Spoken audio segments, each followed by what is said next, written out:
Hi, welcome to You, Me, and TV. I'm Mike. I'm Gia. And today we're going to be talking about the pilot episode of I'm Sorry. I'm Sorry was created by Andrea Savage. Season 1 premiered on truTV on July 12th, 2017. It has been renewed for a third season, which is scheduled to premiere in 2020, and season 1 is currently streaming on Netflix. Yep. Let's go ahead and start off with that Netflix description. Please do. Oh, I will. Life is a series of awkward situations for comedy writer and mom Andrea, thanks to plenty of neuroses and a knack for sticking her foot in her mouth. Good job reading the word neuroses. I know you were concerned about that. I wasn't sure if it was neuroses or something like that. Neuroses? Neuroses. Yeah. Anyway, hey, what's up, everybody? We're going to be talking... Hey. Hi. We're going to be talking about the show I'm Sorry today. Mm-hmm. And you know what? First off, what do you think about that Netflix description? I think it's accurate. So pretty well conveys the show. This show, if you're not familiar with I'm Sorry, it's a fantastic show. It's so good, and I feel like nobody's ever seen it. I feel like I just happened to see it come up on Netflix, and I was like, oh, I'll give this a try, and it was instantly my new favorite show. But everyone I've mentioned it to is like, I've never heard of that. Never heard of it. Even though it pops up on Netflix, you've never heard of it? It pops up all the time. Now, did that description, did that entice you? What was it about it that made you say, let me try this show? You know, I think it was Tom Everett Scott. From That Thing You Do. Yes. Yeah. So hey, let's talk about this show here. Okay. It stars Andrea Savage and Tom Everett Scott. Yeah. And then there's a bunch of other people in it as well, but those are your two main people. And Andrea Savage, so she created it. She wrote a lot of it. She stars in it. And you probably don't know her name, but you've probably seen her. We might have seen her. Well, she plays the president on Veep. President Montez? Yes. Oh, okay. Laura Montez, yeah. She was also in, she pops up here and there. She's been on Curb Your Enthusiasm. All right. She was in The Hot Wives, which is like a parody of Real Housewives. And that's like a Hulu original, I think? Yeah. Yeah. Lots of different comedies. She was in Step Brothers. She was on, we recently watched a clip of her on Sweet Valley High. She was the Brazilian exchange student on the Sweet Valley High TV series. Yeah. You might not recognize her from that. Not a high point in her career, I don't think, but yeah. So what we do here on You, Me, and TV, if you are new to the podcast. Yeah. To the program. If you're new to the podcast, thanks for checking us out. Yeah, thank you. And what we do is we take a look at first episodes of TV shows and we kind of break them down. We go through the episode, talk about, the different things going on, give it a little critique, but also just kind of talk about our own experiences that sort of relate to it. Yep. And, it's a little bit about you, a little bit about me, and a lot of bit about TV. Okay. You like what I did there? I said a lot of bit on the third one. I didn't love it. Okay, wow. Should we get into this episode? Or no, let's talk about the development of the show. Yeah, let's talk a little bit about that. So we mentioned Andrea Savage is the one who created it. And, she draws a lot from her own life on this show. Yeah, because she's playing a TV comedy writer on the show. And which is what she is in real life. Yes. Yeah. And so we've listened to some interviews with her where she talks about this, and a lot of what goes on in the show is really pulled from her own life experiences she's had, and experiences that some of the other writers have had. And she wanted to do this show because she felt like whenever she would like audition for roles, or they would always be kind of stereotypical mom roles, where the mom is like really like overwhelmed and harried, and or the mom is just kind of disengaged and like can't stand her kids and stuff. And she even brings some of this up in a way in the first episode, and we'll get into that part too. Does. She uses that language there of being too harried, and I think she said it in a couple of the interviews too. Yeah. Now, would you say that you are your typical mom, or are you more like Andrea? I feel like so this show, I started watching it shortly after we had our son, our first child, and I feel like I'm very grateful to have this show in my life, because I do relate to her as a mom, and because I don't feel like I'm a typical mom where once you have kids you kind of change and become this different person who watches their language and and is just doing everything for their kid all the time. Right. Yeah. So you're still the same person you are. You're still the same person. Are. I think I saw another interview with Andrea Savage that I read where she said something like how she was too edgy for a lot of the roles that she was going for. And she said, just because I'm a mom doesn't mean I'm not edgy in real life. I'm a mom in real life, and I'm still kind of edgy, I guess. I'm not that edgy. Right. But yeah. Yeah, so she wanted to create this show to give like a more realistic portrayal of a mom and a woman and also of a relationship where, she and her husband just have a good relationship. They and like they do on each the other. show They too. have fun Yeah. together. It's not like a lot of drama, and it's not like oh, the husband's so dumb and I can't stand him or whatever. And now this show too, we mentioned that it's focuses on someone who is a writer of comedy, and there's a lot of shows like that. Where you have comedians that sort of are driving the plot, and they're playing in a way a version of themselves. Now her version of herself here, though, she's not, they don't really get into her job, I guess, too much, but in real life she's on Veep from time to time, and it doesn't seem like Andrea's character is on a show like Veep or anything like that. She's just a writer, and it seems like maybe developing shows. But, it's sort of similar in a way to, I guess, what was I going to say it's similar to? I was blanking out for a second, but I was thinking how, like, the show Rami, when we talked about that, he's a comedian, but he's not playing a comedian. Yeah. And when we talked about that show, it was like, you can contrast that with shows like Louie, where like Louie is a comedian, but he's playing a comedian. But I feel like I can take this show, I'm Sorry, and contrast it with that even as well. Because it's not like I'm a comedian and that's like the whole thing that's driving the show forward. It's more of like a relationship and a family. Life and, yeah. And so she has mentioned in interviews that she had tried in the past to develop series, and they didn't really go anywhere. So when she was kind of pitching this show, she actually did like a presentation, like a 14-minute presentation that she actually like shot. Yeah, so that way they could get the rhythm of how the lines were and everything like that. Because I feel like this is maybe going to be an issue for us even as we talk about the show. Like, we can tell you what's happening, but it doesn't fully give you an idea of like how funny it is. Yeah, this show, you really have to like watch it. This is a show that's, and we'll get into it and we'll break it down, but I've shown it to various family members and recommended it to many people. This is a show that, like, when people see it, they're like, well, why didn't I know about this show already? We showed it to my... like, this is my new favorite show. It's my new favorite show. We showed it to my uncle the other day. And on the 4th of July... No, it wasn't the 4th of July. It was around that. He was in town for the 4th of July. So, and they were over. We showed it to him, and he's like, oh my gosh, this is hilarious. I've had two favorite shows, or I've had favorite shows going back to the 90s or whatever. There was Seinfeld, then Big Bang Theory, and now it's going to be this. And look, I'm not a fan of the Big Bang Theory. Me neither, but I am a fan of Seinfeld. Yeah.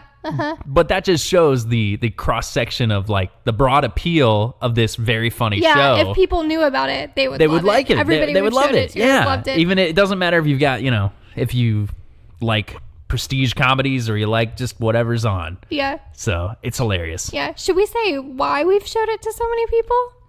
Yes. Yeah. Let's get into that a little bit. All right. We'll save that. Yeah. It's like people are gonna be like, why are they showing it to everybody? Anyway, we'll get there. But anyway, so she had made that presentation in order to convey the tone, and that ended up working. She was able to get it developed with truTV. Yeah, and the show is also it's produced by Gloria Sanchez Productions, which we talked about on our Dead to Me episode, because that's the sort of the female-driven side of the production company that Will Ferrell and Adam McKay founded, which is Gary Sanchez Productions, and it's also produced by Kablamo. I don't know what that is. It's in our notes here, but also Lonely Island Productions, which Lonely Island is Andy Samberg and those guys. Yeah, now so lots of funny people involved. Yeah, although I did listen to one of the interviews with Andrea Savage. She mentioned that those guys are all very, very supportive, and they were instrumental in getting the show made, but they're not necessarily hands-on on the creative side of it. Which I think is maybe the best case scenario I think so too. When you're developing like a funny show with a funny person, is let them do their thing. Just trust them and allow them to do what they And that's a pretty good, I guess, seal of approval or whatever when it's like Will Ferrell and all these guys are not guys, but like, and all these people are like, go make your show. It's hilarious. Oh, like, it's a huge vote of confidence. Yeah. And so, and then too, when you watch the opening credits and you see names like Will Ferrell and Andy Samberg, it's like, whoa, wait a second. What is this show? Yeah. Which is cool too. So, and also, side note too about this first episode, this pilot episode was directed by Rachel Lee Goldenberg, who is also the director of A Deadly Adoption. Speaking of Will Ferrell, that's the Lifetime original movie, which we've mentioned before, which stars Will Ferrell and Kristen Wiig, which is ridiculous and really not that great or funny, but it's weird that it exists. Anyway, look up A Deadly Adoption, watch some of that. We talked about it on our other podcast. I don't remember which podcast we talked about that on, but whatever. Let's talk about this pilot episode. Do you want to read the description for the pilot episode? Yeah. Let's do it. Here we go. Andrea learns a scandalous secret about another mom at school. Friends and family are concerned when Andrea's doctor tries to reach her on a Saturday. So that's gives you two different plots that are going on in this episode. There we go. There we go. So let's start off and talk about that opening sequence, what we think about it, what's happening. And we're not going to go into a lot of super specifics on this, but do you want to kind of explain what's going on here? All right. So the reason we're not going to try to go into super specifics is in case anyone's watching with little kids or anything, this is more of an adult content. Yeah, this show, I guess this show, we're going to talk about some things that are, I guess, more adult oriented in a way, but we're going to either use a lot of euphemisms. We're going to try not to make you too uncomfortable. Yeah, we want to make it so if you're listening with children, it's still okay enough. Yeah, but take note that if you do watch the show, you probably don't want to watch it with little kids, although... And on that note... The reason we've been showing it to everybody is that this is our 1-year-old son's favorite show. He loves it. Favorite. Sometimes putting it on is the only way we can get him to stop screaming. From the time he was like just a few months old, we would put him in his his little pack and play thing, and he'd be crying, and then we put the show on, and magically he would just be entranced by it. Yeah, he just sits there and watches it. He claps for it. He smiles and laughs. And he doesn't do this for anything else. No other kids shows, no other shows in general, nothing. Recently, he has gotten into some of the Baby Shark stuff. Yeah. But that was much later. Yeah, and even that, he doesn't have the same affinity for. He doesn't watch it with such the attention span. Yeah. I mean, we've watched season 1 and 2. We bought season 2 on through Amazon, which if you don't have cable, you don't have truTV, you can buy these seasons through Amazon. But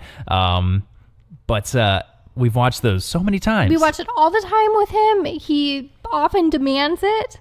I'm dreading the day when he can actually understand what they're saying, and because again, it's very graphic. It's very graphic, and then I have to stop showing it to him once he can understand what's actually gonna be going a sad on. Day. It's gonna be sad. I don't know how he's gonna handle it. I know, and I don't know why he loves it so much. The only thing I can think of is maybe the way the couple communicates and looks. I think it's a little bit like us. Yeah. So hey, if you're listening and you're wondering what you're listening to, watch the show. We look similar to that. Yeah, and we'll take that. We act similar to that. Yeah. Although we are a little younger too. I want to point that out. I want to point that out. Although they look good. Tom Everett Scott. Can we talk about Tom Everett Scott, who's in this? Oh my gosh, Tom Everett Scott.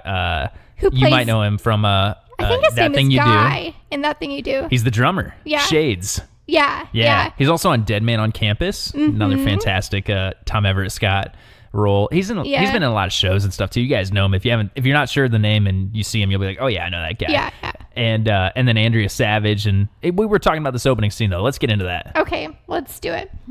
So the show opens with Andrea and her husband Mike, played by Tom Everett Scott, and their daughter Amelia.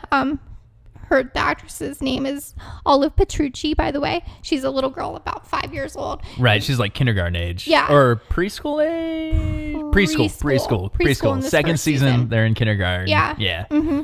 So, the three of them are out to eat. And the little girl is asking some pretty graphic questions about how babies are born and what that does to the mom's body. And we kind of get a sense of Andrea's parenting approach in this scene because she's answering Amelia's questions, very openly, directly, honestly.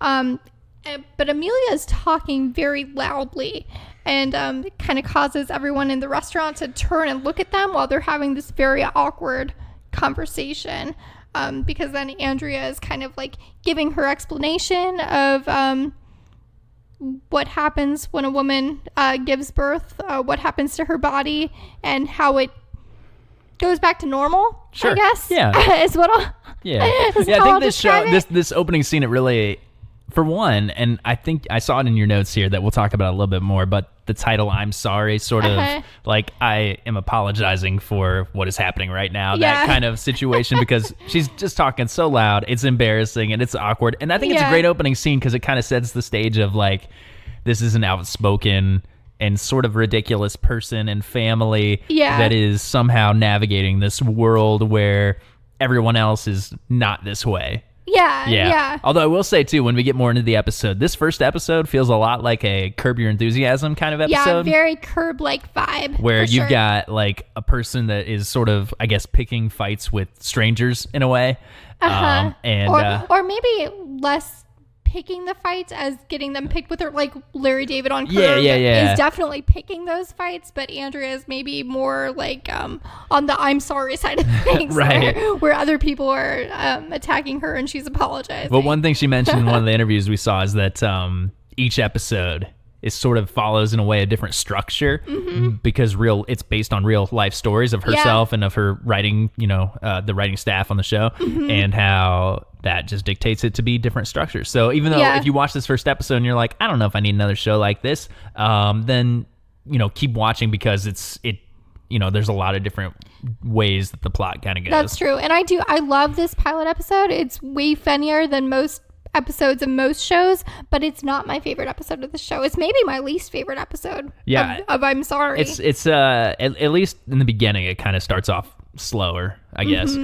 So there's that opening scene, and then we get the opening credits. We get some upbeat music. This is where our baby, when he's watching, he really starts clapping, dancing a little bit. He loves it. It's do you want to sing the kind of music it is? It's like do do do do do do do do do do do do do do. It's just like upbeat fun music, and that's playing while Andrea is just kind of driving around LA. She's like eating oatmeal.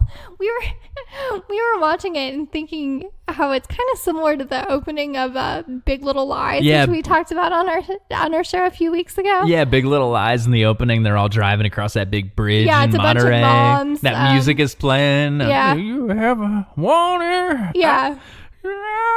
That's the worst singing of what I forgot how it goes. I'm not going to do that anymore. But I like to think that.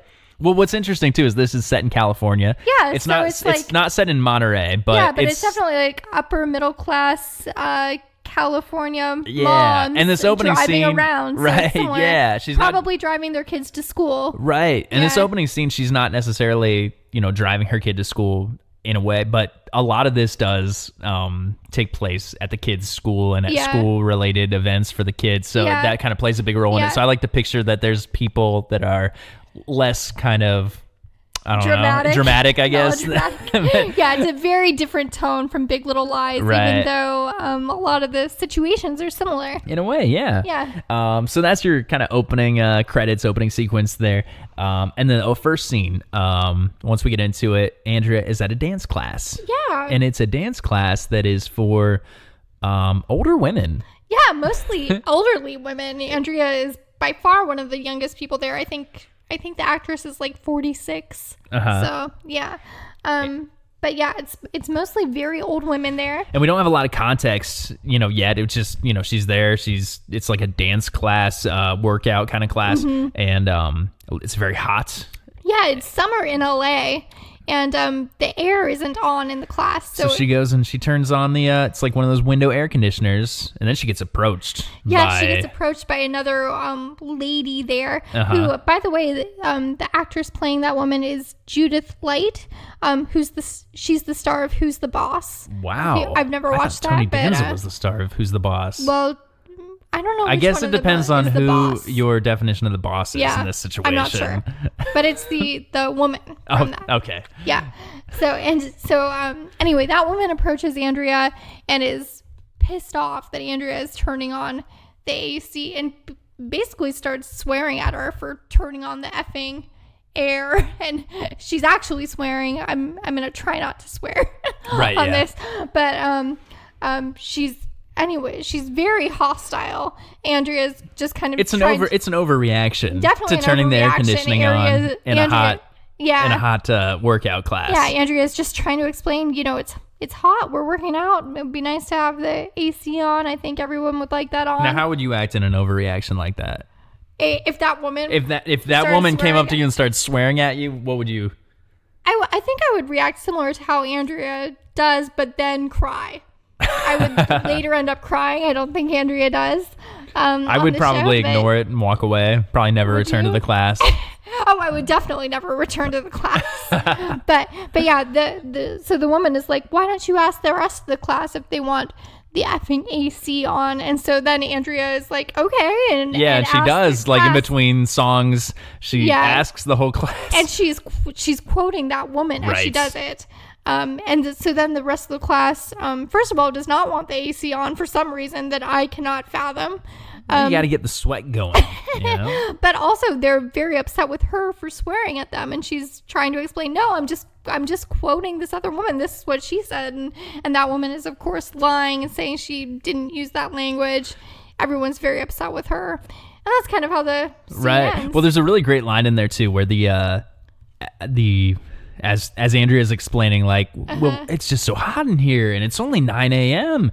And one of the elderly women in the class, who's already angry that she's swearing at them, says, of course it's 9 a.m. That's when the class is. Yeah, and it's like, Andrea's like, I know that's when they Yeah.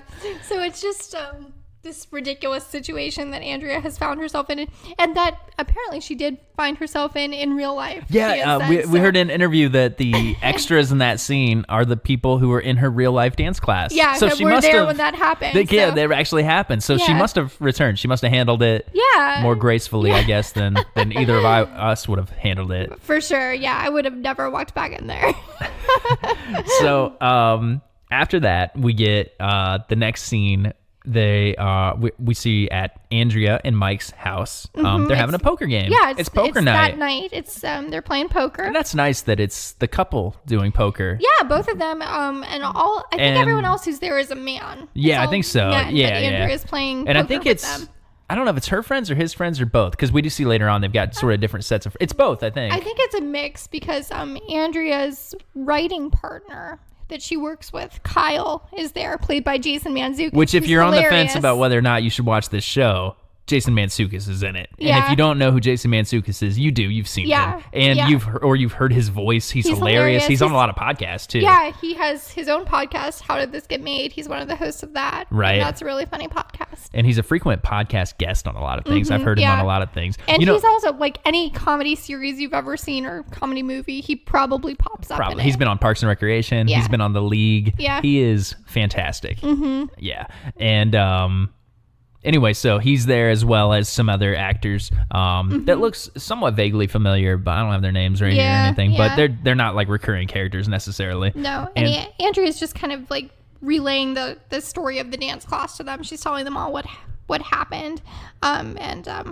Kyle, Jason Mantzoukas, is kind of making fun of her for taking an exercise class with elderly Jewish divorcees, which is pretty inexplicable why she's doing that, yes. Yeah, well, she says she's a dancer. She's got to move. Yeah, her body's got to move, she says. Why do you want to move like an elderly Jewish divorcee? Yeah, that's what Kyle said. So they're just kind of having fun at their poker game, and then one of the friends, who I believe is a realtor, mentions that he just found out one of his coworkers is a former, very prolific adult film star.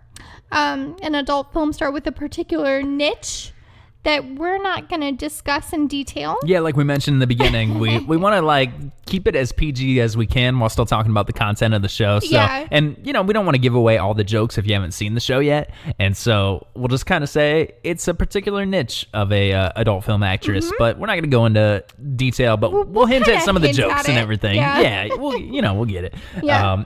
So Kyle's like, he's like, Shut up. You work with, because the guy says her name. And yeah, it says her name is Sienna Sparkle. Sienna Sparkle. That's her stage name. Her real name, he says, is Melissa Waters. And her real life name, the actress, is Jillian, maybe Gillian. I don't ever know if it's Jillian or Gillian. I'm not sure. Probably Jillian. Probably Jillian Vigman, who you probably recognize as well because she's in a lot of things. She was also in the pilot of New Girl briefly. She played Schmidt's boss in New Girl for a while. Yeah, and she pops up in a lot of things. She was also in a lot of commercials, so you've probably seen her. Yeah. But anyway, I guess this is Kyle's favorite adult film star. He's very familiar with her work, and he actually pulls up one of her videos on his phone and shows it to everybody. And when he does that, Andrea recognizes the woman. So not only is she this other guy's coworker, but she's also the mom of one of her daughter's friends from class. Yeah. She recognizes her. So the next scene is the following morning. Andrea and her husband are in the kitchen, and they're, talking about that big revelation from the night before, finding out that Maddie's mom is an adult film star, and they're actually going to see her later on that day. Because they're going to a birthday party, a kid's birthday party. Oh my goodness. That's awkward. Yeah, it's awkward. So they're just kind of talking about how it's going to be difficult to act normal around her now that they know this. Would you be able to act normal in that situation? I think I could do it. Really? I think it would be tricky, but I think I could do it. Do you think I could do it? No. Okay. I don't. There you go. I you know what though? Well, no, because I was not in a situation where I would have interacted with her anyway, and I don't want to go into detail, but I've had a similar experience. I've told you about that. Yeah. I don't want to go into it because I don't want to talk about people or whatever. Yeah. And that's something too, is that this actually happened in real life for Andrea as well. Mm-hmm. She talked about it on one of the interviews where we saw where she had I think she said she never told them or saw them, or whatever, but she just knew they were, and it, she used that experience to write about here. So I don't want to spoil anything. We'll get into the episode and all that and talk about that. But yeah, I acted normal when I've seen them. Yeah. Yeah, so that's what Andrea and Mike's plan is for going to this party. They just act normal. Yeah, they totally feel like, her past is her business and it doesn't change their opinion of her. Well, Andrea too says, she says, as a comedy person, I could be very immature about this. I literally could not sleep last night. Yeah, she couldn't sleep because she was delighted by this news. She found it very intriguing and hilarious. What is Mike's response to that? So Mike is clearly Melissa's put this behind her, pun intended, which gives you a little hint as to the niche that we were talking about.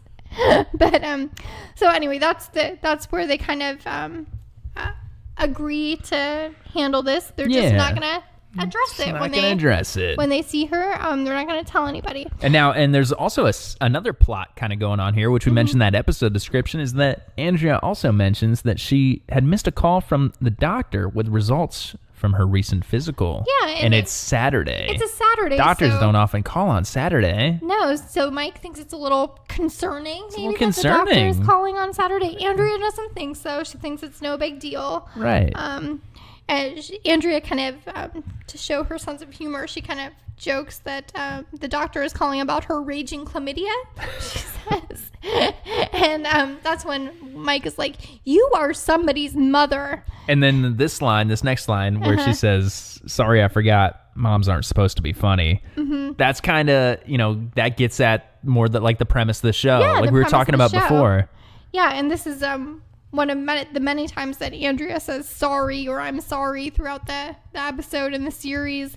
And I think that title is kind of a commentary on how women are made to feel that they need to apologize for speaking their minds or just being themselves, not being those stereotypical moms that we typically see on TV. Yeah, I think so. And I think that a little side note here too is they say I'm sorry in every episode. It's like a running gag, and they say it at least multiple once, times. In this first episode, they say it, I want to say 5 to 10 times at least. Yeah. But this show too, you were mentioning that it's sort of breaking the stereotype of what a mother might be or a woman might be. We've covered some episodes of shows on this podcast last week we talked about Keeping Up with the Kardashians, which, is more of a show for women than for men in a way. Yeah, I would say so. In general. And then also we've covered things like Dead to Me, which is also, kind of more directed toward women, I would say. And same with Big Little Lies, also kind of more directed toward women, though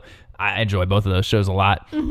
But I would say this show, even though it has it's female star, majority female writing staff and everything too, I don't think this show is, I mean, obviously women would like this show, but this is not like a show where it's like, this is kind of for women, but I as a man could watch it too. I feel like this is just a show, I would put this show in a similar category to It's Always Sunny in Philadelphia. Yeah. This is just a hilarious show. Yeah, it is. It's for everyone. Yeah. Everyone who likes comedy and isn't easily offended. Right, yes. Yeah, if you're easily offended, then you probably don't want to watch this show. No. It's pretty graphic. When we were watching it with my mom, she was like, "Oh my gosh, they can't say these this is on truTV. They can't say that on TV." Yeah. But they can though. Yeah, they can. And your mom really enjoyed the show, I think. She did enjoy the show a lot. So she wasn't put off by it at all. Right.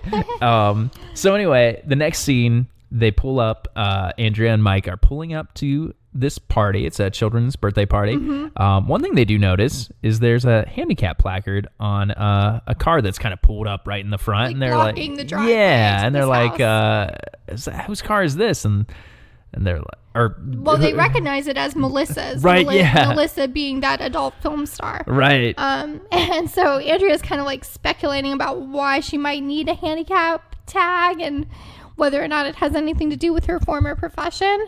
And so as she's kind of like going on about that, her daughter, her like 5-year-old daughter, is in the back seat just kind of playing and listening to her parents' conversation. And at one point she like asks what they're talking about, and Andrea is like, "Oh, just a pretend person from an old book," she says, to just kind of try to I guess dissuade Amelia from being interested in listening to their conversation. That's a good line. Yeah. And I felt like I could really relate to that. I think we could really relate to that because we're, like we mentioned, we're new parents, and so we're kind of getting used to like having someone overhear all of our conversations. Yeah, I don't know, at what point do we have to like tone it down and change up what we're talking about? I feel like we're going to be a lot like the parents on this show, where we're not going to do a very good job of that. It's going to be tricky, because I know that our kid, who's, what was he, 13 months? 13 months. 13 months. I can't count months.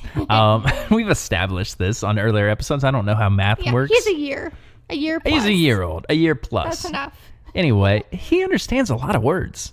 He can't say like a lot of words. He can say a few words. He can say cheers when we clink glasses, which is very impressive. It is. He can say cheese. Yeah. When he eats cheese. Yeah. Those are two things that he can say duck when he has a duck toy. So he knows some words. Does he know our words? I don't know. Oh, I don't know. So yeah, this is concerning. Yeah. That's and gonna be I feel tricky. like we're probably going to be very similar to these characters and how we raise our child. I think so. We already are pretty similar, I think, to these characters, which is maybe why our kid likes it so much. Yeah. So the next thing, they park their car, they roll up into the party. The party is for the daughter of Maureen, which is played by Judy Greer, because of course Judy Greer is in everything. Yeah, she again, if you don't recognize the name, you definitely recognize her to see her. She's often like the friend or the sidekick in like romantic comedies, like The Wedding Planner. She's in that. Oh yeah, she's a good one. Yeah, McConaughey. Yeah, yeah. But she's also very funny. She pops up in a lot of things, and she's in a few episodes of this. She's not like in every episode. It's not like her best friend or something like that necessarily. But also when we were watching it too with my family, they were like, where do I know that woman from? But it's from everything. That's where she's from. So it's a party for her daughter. There's a fun line where she says her daughter Chelsea, Chelsea's so excited that Amelia could come, and Chelsea just looks completely disinterested. Yeah, disinterested in the party, disinterested in Amelia. And it's a fun party. It's like a mermaid theme. Yeah, it's like a pretty elaborate, like under the sea theme. And Andrea, when Maureen says that, is like, oh, she looks excited, like pointing out that she clearly does not look excited, and Maureen just tells her daughter to get in the bounce house and go have fun. But that kind of like to me just kind of like hinted at like maybe these elaborate parties are more for the parents, the adults, to kind of like show off than they are for the kids to actually enjoy. And that reminded me of Big Little Lies too. Oh yeah, they've got some big parties in there, and even they mentioned it. Not in the pilot, I don't think, but in some subsequent episodes. Right? Yeah. Well, because it's always Amabelle's birthday on Big Little Lies. Always Amabelle's birthday. No, and they even mentioned that actually, and you know, on Big Little Lies, even just I don't think it'll spoil anything if you're not caught up, if you're not watching that, but Adam Scott's character, in response to someone asking if he wants to dance, he says, "I'll dance when it's not for show. It's not putting on a show for everybody here." And that is kind of what these parties are. Again, though. Yeah, they're very performative. Yeah. Again, though, this is totally different. Different vibe. Different vibe here. Yeah. Also, rich people, but not rich people. Not obnoxious. Not wealthy rich. people. I would say well off. Like Mike is a lawyer, and Andrea is a TV writer, so they make decent money. Yeah. Maybe, I would say maybe Kardashian's first season rich. I don't even know if they're that rich, because those had they had a lot of money. But certainly not Kardashian's 16th season rich. These are like rich in like I don't know. You ever watch like what's where they buy the house on HGTV? The what, House Hunters? House Hunters. Yeah. Yeah. I don't know. I couldn't think of that. they're like hunting for something, and I don't know what it was. But you're watching. They'll be in like California, and it's like, oh, this house is, you know, pretty nice, and it's like $3 million, and you're like, oh my gosh, these people are millionaires. This is like that level. Yeah. Not buying just like a what's the Fix It Up show? Not Fixer Upper, the other one. With the couple that's not together anymore. Flipper Flop. Those houses are pretty nice. Is nicer than those. Yeah. You like that? Yeah, that was a good look, it's a TV good podcast. Job establishing where we're at. And I wanted to bring in some other socioeconomic stratosphere that we're in. I think it's good to know. Good to know. I don't know why I couldn't think of the names of those shows. I don't know. You watch them. I do. I like them. So anyway, so they arrive at the party, and Maureen kind of offers to take Andrea's purse, but Andrea wants to keep it with her because she's waiting on a call for a doctor. And when Maureen hears that, she's also concerned, like Mike was. She thinks the doctor is calling about AIDS, cancer, diabetes, something terrible like that is what she says. Also, Andrea and Mike notice Melissa when they get there. Sienna Sparkle. There she is. And they're having a really hard time not staring at her. Mike mentions they don't teach you about this in parenting books. And it's true, they don't. I read one of the parenting books. No mention of what to do when your kid is in class with a did not mention former that porn star. At all. They mentioned what kind of food to give them from time to time. Yeah. They mentioned things about daycare. Yeah, but not the important stuff. Not the important stuff. No. What are you going to do? You got to rely on shows like I'm Sorry to help you navigate that. The book we read, though, what was it? The French, How to Parent Like a Frenchman? Bringing Up Bebe. Yeah. Which I enjoyed a lot, actually. It's a good book. The Audible book. Is Frenchman the right word? I don't know. Is that an offensive term? I don't know. Usually if you add man to the end of the country, it's offensive. Yeah, I'm gonna say I'm not gonna. Let's edit that out. Here we go. And Frenchman. I didn't say that. That was good. Do you like? That's where we'll start. Yeah. Now we're back on track. I'm not editing that out. Anyway, what do we got next? They're making some crafts at this party. At the party making some crafts. Yeah. A lot of the episodes they go to children's birthday parties. Not like a lot, but it's a frequent thing that happens. Yeah, and which makes me kind of like dread our future. Like, do parents like go to birthday parties constantly? It seems like it. We're going to one in a few weeks. Oh, we are, yeah. But it's for a good friend of mine. Yeah. His daughter. So I'm not dreading that. I'm not dreading that, but I guess I am kind of dreading once our kid is in school. Yeah, and a little has older. His own friends whose parents we don't know, and we have to go to those parties. Well, when I was a kid, I don't recall any other adults coming to my parties. So I guess things must be different now. Oh, where man. parents have to go. Yeah. Jeez. You can go. Although both parents do go to all the parties on here. Yeah. But anyway, so they're still at the party. They're kind of like doing some birthday crafts, and Andrea is discussing Cinderella with another little girl there. And Andrea is saying she wishes Cinderella would have stood up for herself to her stepmother and stepsisters. And the little girl says, I like princesses because they're pretty and they wear pretty dresses and get whatever you want. want? She whispers that part like that, like She kind of out of the whispers, side "Get of her whatever mouth. you want." Yeah, and It's real really creepy and real hilarious. weird. So weird. I enjoy that line a lot. Yeah, and Andrea is like horrified by it, by like the life lessons that these kids seem to be internalizing, I guess, from society. Also sitting there and horrified by that comment from the little girl is another parent named Brian, who's played by, what's that guy's name? Oh, Gary Anthony Williams. Yeah, and Gary he's Anthony hilarious. Williams is so funny. He's probably my favorite character on the show, but he's just really funny. If you don't know who he is, you probably recognize him at least a little bit. He's also known for being he's the voice. He does a lot of voiceover stuff as well, and he's the voice of Uncle Ruckus from the Boondocks, maybe his most well-known role. Yeah, and he has a podcast. He does Day Drinking with Gary and Elliot. And Andrea Savage was on an episode of that, which it's a funny was where we podcast. got a lot of like that it. from. That's a great podcast. If you've not listened to that podcast, you should check it out, because a lot of times, even if they have guests, because they have like guests on and they drink and stuff like that, but even if you don't know the guests that well, this dude is so funny. I just love it. Yeah. So this is the first time we meet Brian here in this scene. And he's a regular. He's in like Yeah. most of the episodes. He Yeah. shows up. He's another parent of a child that's the same age as Amelia, which is Andrea's daughter. Yeah, and when that other little girl says, "Get whatever you want," Brian's like, "We're already saving up for Izzy's therapy," talking about his little girl and what they think they're gonna need to do to like keep her normal. Right. Yeah. But this whole part with this little girl talking about princesses, kind of made me think, like, throughout the whole series, Andrea is she seems to be kind of at war with the societal expectations of like girls and mothers and wives, and kind of struggling to help her daughter navigate all this. Princesses come up in other episodes. Oh yeah, there's a couple episodes I remember specifically, and there's one where that plot line is really coming up about women and kind of their place, I guess in the world or whatever. And Amelia, after Andrea had a conversation with Amelia about how, you gotta get a job and do something you love and find your passion and things like that. And Amelia's like asking the other moms what they do for a living. And like one of them, I don't know what she is, but it has a job. And then another one is like, "Oh, my job is being so-and-so's mommy." And she's like, "That's not enough." Well, yeah, that's not enough. What else do you do? Yeah.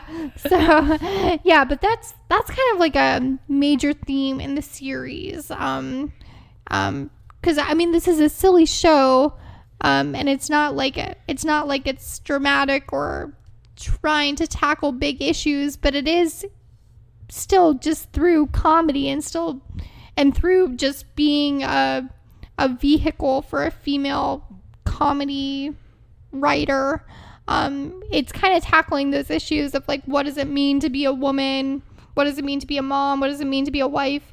And can you define those things for yourself on your own terms? See, I think this is interesting. We're kind of going through the plot of the episode and just talking about what's happening in the show, but also talking about some other things too. But, we mentioned before on the podcast that we're both English majors, and like, this is something that's kind of fascinating to me in that, like, I mean, I get it. People still read books. Yeah.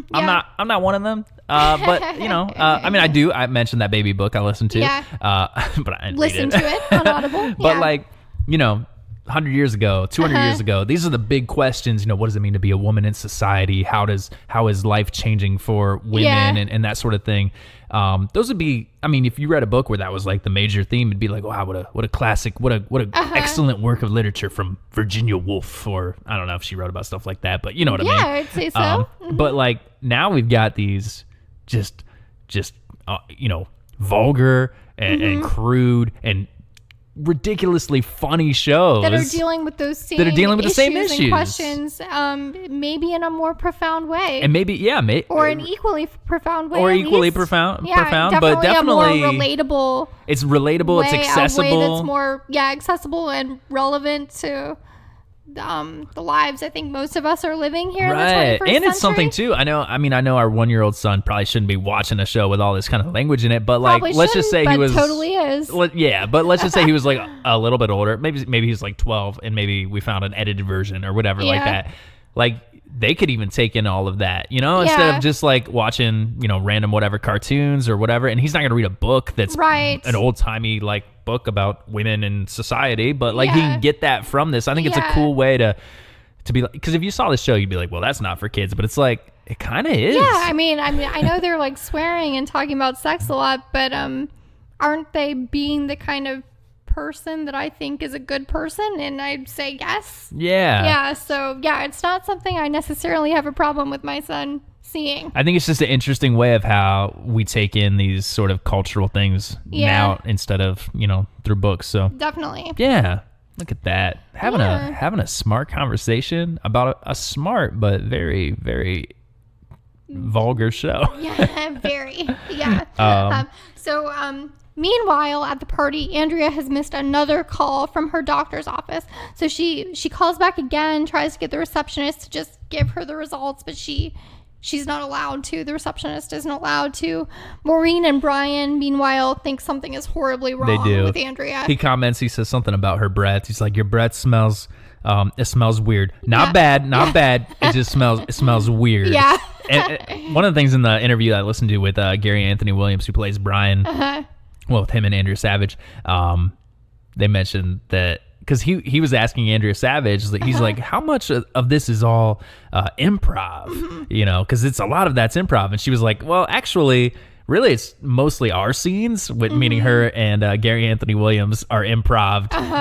Because a lot of it's actually scripted out. But those people that are really good improv actors, they improv those a little bit more. And you can kind of see that in a lot of his scenes where he just kind of goes and he's anyway. So that's sort of what happens there. I'm guessing the scenes with Jason Mantzoukas are probably Jason Mantzoukas as well. Who is just so funny. Definitely. But he's got a terrible egg allergy, which I heard on the Dax Shepard podcast. So do not eat eggs and then make out with Jason Mantzoukas. Please don't. If you're going to make out with Jason Mantzoukas, do not eat eggs beforehand. Don't do it. But you should make out with him. I would. I might. If he's shaved. He's got a big beard. I'm not into it, but other than that, good looking guy. Yeah. All right. So anyway, another thing that's going on at this party is Andrea recognizes an old lady who had yelled at her at that dance class at the party. So she kind of like points around and is like, what's that lady doing here? And her husband Mike is like, oh, that's Diane. She's a grandma that he's met at drop off at the school. And he says she's the sweetest lady in the world. Yeah. And Diane she waves at Mike but kind of frowns at Andrea. So Andrea just decides to get this out of the way and go up to Diane and apologize for the language she was using at dance class. Although, again, saying, I was just quoting that woman. That's not how I really talk. And Diane kind of begrudgingly forgives Andrea. That scene where she says, that's not the way I really talk. One, that's not true. No, she totally does. It reminded me, because we watched this so many times now. It reminds me of Paula Deen, when Paula Deen said that she's only said the N-word one time in her life. Yeah, sure. Okay. All right. Okay, Paula Deen. Sure. Yeah. But yeah, so Diane kind of forgives Andrea, but Andrea does say, it was pretty hot in there. People were sweating, and Diane is like, you were sweating. So she clearly is still not a big fan of Andrea. But anyway, Andrea gets pulled away from that conversation by Maureen, who has a big secret to tell Andrea. So Maureen has just found out that Maddie's mom is an adult film star. And Andrea's like, I already knew that. Yeah, I knew that. And Maureen's kind of annoyed that Andrea didn't tell her. So the way Maureen found out is there was an anonymous email that was just sent to the whole class outing Maddie's mom, Melissa, and saying that it kind of goes against their family values and that everybody should boycott the school picnic if Melissa is going to be there. And Andrea is just horrified by this on Melissa's As anybody behalf. should be. Yeah, that's a terrible thing to say. Yeah. Terrible thing to do. But anyway, this anonymous email was sent by Horse Lover 3000. Horse Lover 3000. Yeah. So Andrea then takes it upon herself to try to figure out who sent that email. So she kind of goes through the rest of the party asking people about horses and trying to figure out who might be Horse Lover 3000. I think that's a good strategy. Yeah. So she's she and Maureen note that there was someone in the class who had like a pony party last year, but they're not sure is that the same as a horse. And so another boy's mom wears cowboy boots. Andrea walks around asking people if they've seen the movie War Horse and what they thought of it. Which, do you know, what is War Horse? I remember that coming out, but I don't know what it's about. See, I feel like War Horse came out around the same time that, like, is it a Steven Spielberg movie? I don't know. For some reason in my head, I got it confused with the Abraham Lincoln movie. I think it's the same time period, maybe. I feel like maybe it's a Secretariat knockoff movie. Well, War Horse, it's about a horse that went to war. I mean, a person was riding on it, obviously. Was it like the Trojan horse? No, I think it was an American. Huh. It was an American tale. Well, so anyway, Andrea's Horse walking around Lover, asking people about that. Horse Lover 3000. What year was it, do you think, when this person got this email address? That's like a 1996 email address. Yeah, it is. Yeah.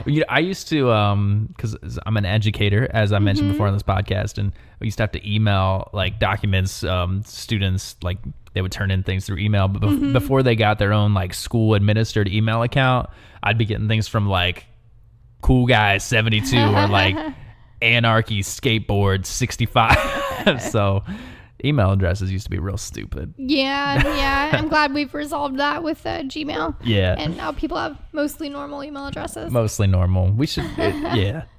I guess you can kind of tell like how old a person is based on how normal their email address is. I feel like older people tend to have weirder ones. If they had instant, yeah, they do. If they had, which they'll come up in the show. If we had like instant messenger now, like AOL instant messenger, what was your like instant messenger screen name back in the day? Because that's what like, Horse Lovers kind of like. I'm embarrassed to say it. Oh, okay. G Sweetie 7. Sweetie was just an I, no E at the end of it. And G for Gia. G, that's confusing. When you're telling people, you gotta like write it down then. Yeah. G Sweetie 7? Yeah. Because I thought it was what's the really 7 for? Was G Sweetie 1 through 6 taken? It was Leonardo DiCaprio's numerology number. His numerology number? What was that? I don't know. What? I don't know, but I was really into him in middle school. I don't like this. I don't like it either, looking back. You want to know what I was? What was yours? Actually, you know what? I don't remember it, but I do remember my email address back in the day, and it was SkaterDude74. What's 74? That was the recommended one after SkaterDude was taken. That's cool. That's real cool. Hey, there we go. Yeah. So anyway, while Andrea is like asking around at the party trying to find Horse Lover 3000, Melissa, the adult film star, asks Andrea to keep an eye on her daughter while she uses the restroom. And also, Andrea gets a call from her friend Kyle, who wants to know if Melissa's there at the party and what she looks like. And Andrea's like, she looks like a mom. And Kyle goes, gross. Yeah. Kyle again is Jason Mantzoukas. Yeah, and he's hilarious. Yeah. But while she's on the phone with Kyle, Andrea misses another call from her doctor. So Brian comes up to Andrea and asks her if she's connected with her doctor yet. And Andrea's like, Brian, why are you so involved? And he's like, I like to be involved. Yeah. Which is a running gag. Because he says it at least 2 more times, I think, throughout at least maybe the first season. I don't know about the second too. Yeah. But just him saying he likes to be involved in things. One of many running gags. Yeah, one thing I love about this show, it's got running gags throughout. You know, like we mentioned, they say "I'm sorry" in every episode. We got that going on. But there's like in the first season alone, Andrea and Kyle go to a coffee shop to do a lot of their writing, and there's a blind person in the coffee shop. And there's something going on with that blind person that you just see, like in the first time you see him, there's no joke there even. Yeah. And then the joke kind of gradually throughout the episodes, throughout the arc. Yeah. Same with the neighbor who wears shorts. Yeah. I don't even want. It's so funny. I love it. You just Shorts have to watch it. You just a have great to character experience too. It. Yeah. So, but yeah, it does a great job of that, which I really like a lot. And the tank top in the second season. So. Yeah. Yeah. So a little later, Andrea goes to use the restroom, and she finds a phone on the floor, and she can see from the home screen picture that it's Melissa's phone. But Andrea hits her head on the sink when she bends down to pick up the phone. And she says a lot of swear words. Oh, yeah. She says the C word, guys. Like a sailor. Like a sealer. Sealer. Like a sealer. Like a sealer. You know, someone who seals things. Like I thought it was like the person like at SeaWorld who works with the seals. That's a sealologist. Oh, okay. Mm-hmm. That's the technical term. I would think so. Imagineer, sealagent. Just making words up now. Nope. But yeah, so Andrea is hold up, sealer. I hardly know her. There we go. There we go. Andrea is swearing in the bathroom, and she opens the door to walk out, and Diane, the old lady from her dance class, is standing there with her granddaughter, and she's horrified by Andrea's swearing, and she kind of walks off, and Andrea kind of runs after her, apologizing for swearing again. And then Andrea is confronted by Melissa, who thinks that Andrea sent the Horse Lover 3000 Why'd she think that? Well, a few reasons. For one, Andrea has been staring at her since she arrived at the party. Mm-hmm. But also, Andrea's been talking to everyone about horses. Melissa says, nobody else liked Warhorse. Fact. Now, I do think that my parents liked Warhorse. I feel like they went and saw Warhorse, and they were like, this is a good movie. Huh. So, I'm not sure. All right. We'll check Mixed back with you. reviews of Warhorse, we'll see. I guess. We'll see. But everyone's kind of gathering to watch this confrontation between Andrea and Melissa. Andrea's trying to explain that she's on Melissa's side and was just trying to find out who sent the email for her. But Melissa's not really buying it. And in the middle of all this, Andrea gets a call from her doctor, which she's been waiting for all day. So she's got to take it. She's got to take the call. Yeah. Melissa's annoyed by that. Yeah. And everyone's kind of annoyed by Andrea taking the call. But she does. And it turns out the doctor was just calling to say that Andrea had successfully lowered her cholesterol, which she'd been working on. There we go. Yeah, what do we call that? So that didn't lead to anything. It was just a something. Is that a thing? Is that kind of name? A red herring. A red herring? Is that the right word? I think so. Yeah. Because you kind of think, it's the first episode. What are they going to say? She's got cancer, and then we're going to deal with that as a story arc? Right. No. Or a MacGuffin? Is that a MacGuffin? A MacGuffin is when you there's something that everybody is the characters are treating it as like important, it's important, so but then it didn't matter at all. I think that's what a MacGuffin. Sort of could be like that. Yeah. If you ever go to I think it's the AMC movie theaters, the little bar where you can get drinks and snacks and stuff, that they have there. That's called MacGuffin. You know that? That's what fun. Is the bar? The bar is, yeah. Oh, that's cool. Because they would use MacGuffins in Hitchcock movies and stuff like that. Yeah. So it's like a movie term. Fun fact. Yeah. Yeah. Yeah. Anyway, so Andrea gets off the phone, and again, everyone's annoyed with her for taking that call. Still not buying her story that she was on Melissa's side. Well, yeah, and Melissa calls Andrea out for some of her own secrets as well, and she says that you served cupcakes at the last school function or whatever that had food coloring in them, even though you said they were from Whole Foods. Yeah, and that's against school policy having food coloring in them. And Andrea's like, first of all, I don't think those are really comparable secrets. And they're really not. They're really not. No. But eventually Melissa does come to believe Andrea, and they kind of hug it out. And Melissa's like, it's just been a rough week. A lot of shit's been coming out. And Andrea is really struggling to keep a straight face when Melissa says that. Why? Well, again, that's hinting at the niche of a film that Melissa was making that we're not gonna outright say. But then we see Melissa walking away with Diane, the old lady, and Diane's cardigan sort of falls down her shoulder to reveal a horse on her shirt. Looked like she was the horse lover. That lover old lady 3000. Diane. Of course it was Diane. Of course, nothing against old people, but of course an old lady had a email Horse Lover 3000. Yeah. So we talked before about how this episode in particular feels very Curb but it really in how it ends with something from the beginning coming back later, I think is I think very so. Curb-like episode structure. Well, yeah, and we actually, as we were watching some other episodes, it's almost like if this was Curb Your Enthusiasm, this thing would be what happens at the end. But a lot of times it's not. You know, they really do follow a lot of different structures. Yeah, they kind of throw you some curveballs later on, but this one does end that way. Yeah, but then there's a closing scene as well. Yeah, so there's a closing scene that's kind of a callback to that beginning of the episode where Andrea and her husband and her daughter were at the restaurant talking about what the female body does during childbirth. Yeah. So this closing scene, we get Amelia, the daughter, at school, and she's telling some of her friends about what she learned about how the woman's body goes back to normal after having a baby. And Andrea, I guess, is kind of like walking up to pick her daughter up when that's going on.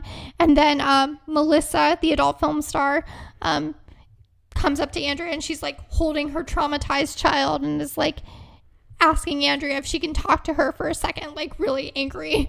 Like the kid has been upset by Amelia's the information that Amelia was relaying to her. And what does Andrea say? Andrea's just like, yeah, you can. Just kind of defeated. And then what's weird too is that she turns and looks at the camera and she says, "I'm sorry," and she winks. No, there's a weird ending there.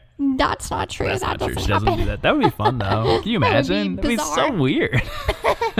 But you could imagine her saying "I'm sorry" to Melissa there right after that, which gets at that whole, the heart of the show of how that's going there. So that's it. That's the first episode of I'm Sorry. That's the first episode. We've been looking forward to doing this show because, again, we have watched this so many times because our child loves it. So your child might too. Yeah. No, and you probably will. You really do. You know what? Unless you're offended by things, you 100% would love this show. This is a show that everybody should be watching. It's on Netflix. It feels so true to life. This is something too that when I hear like on in the news and stuff recently, The Office is going to be taken off of Netflix in a couple of years. Friends going to be taken off of Netflix at the end of the year, and I hope that brings more kind of recognition to some of these other shows because it's like I don't care if The Office is taken off. Low profile shows that are also available and are hilarious. They're right there. Just great to watch. Yeah. Oh man, this is a fantastic show. I love it so much. Yeah. So and again, Sue, we mentioned as far as the pilot goes, it's a good pilot. It's a great pilot, but it's not as representative of how great this show gets as it goes throughout. It's not like it does anything like, oh my gosh, I can't believe it broke ground in this kind of crazy innovative way, but I think it really is just a fantastic show. Yeah, it really is. And there's 2 seasons available. One is on Netflix. The second one will be on Netflix eventually. You can buy it on Amazon, or if you got the truTV app, I think you can get into that. If you've got if you have cable, you can get into that truTV app, which you should. If you have cable. It's totally worth it. You probably shouldn't have cable though, guys. Yeah. You just buy shows you like Cut on Amazon. the cord. That's what the commercial's for. What is that for? Sling? Sling maybe? I don't know. Yeah. We cut the cord. We did. Yeah. Haven't looked back. Haven't looked back. Do we want to say anything else about I'm Sorry? I think we covered everything we wanted to say. Oh, Should my we goodness. tell everybody what's coming up next week? Yeah, guys. Hey, next week. So this week we talked about a show about a comedy writer. And next week, let's talk about a comedian. Yeah. Comedian. That's a word. And this is a show you maybe have heard of. You might have heard of it. It stars Gerald Seinfeld. I think it's Jerry Seinfeld. Jerry Seinfeld? Yeah. That was stupid. Why did I say that? Gerald Seinfeld. That's dumb. That's why I'm not a comedy writer. That's the reason. That's the one reason. No, we'll be doing Seinfeld. Seinfeld, it's on Hulu. Yep. Which, people Nobody talks about that. Nobody's like, oh man, like The Office is getting taken off of Netflix, but at least we still have Seinfeld on Hulu. If you don't have Hulu, get Hulu. What are you doing? But Seinfeld, which is on Hulu, the pilot episode. episode. Get it without commercials. Don't get them dang commercials. It's like Please, $1 more. on. Oh my gosh. So Seinfeld, which if you have not watch that pilot of Seinfeld, do yourself a favor. Go back, revisit that pilot. It is interesting. Yeah, maybe revisit the pilot and then also just watch the second episode because the pilot's not the best. It is not great. I feel like the picture quality, even on Hulu and stuff, I don't think it's great either. Yeah. It's not great. No. And Elaine's not in it either. No, she's not. So Seinfeld is a show, a great show. It's a great show with that a we not love. So great pilot. Yeah, but, it's an okay pilot. It's fine. Yeah. For when it came out. Yeah, and we will get into all of that next week. We'll get into all that next week. Yeah. But hey, like until then, you should follow us on Facebook at You, Me, and TV, on Twitter at You, Me, and TV Pod, Instagram You, Me, and TV Podcast. If you want to, you can email us at youmeandtvpodcast@gmail.com. But you should definitely subscribe. Give us a 5-star review on Apple Podcast or wherever you listen to podcasts. Spotify, you can subscribe. Where else do we listen to podcasts? When I have Double Pod for Pod. Android, There you I go. think is the thing that was You can find built us on into my phone. Podbean. I think that's Yeah. where we you could you know if your parents don't know how to get onto a podcast too, and they might like these things, just set them up, get them subscribed, just do it for them. Open them up to a whole new world of delight. A whole new world of delight here on You, Me, and TV. That's our catchphrase right now. That's not a good catchphrase. Sorry. A delightful world, and it's a whole new. Anyway, guys, you know what? Can we do it? Bye. Bye.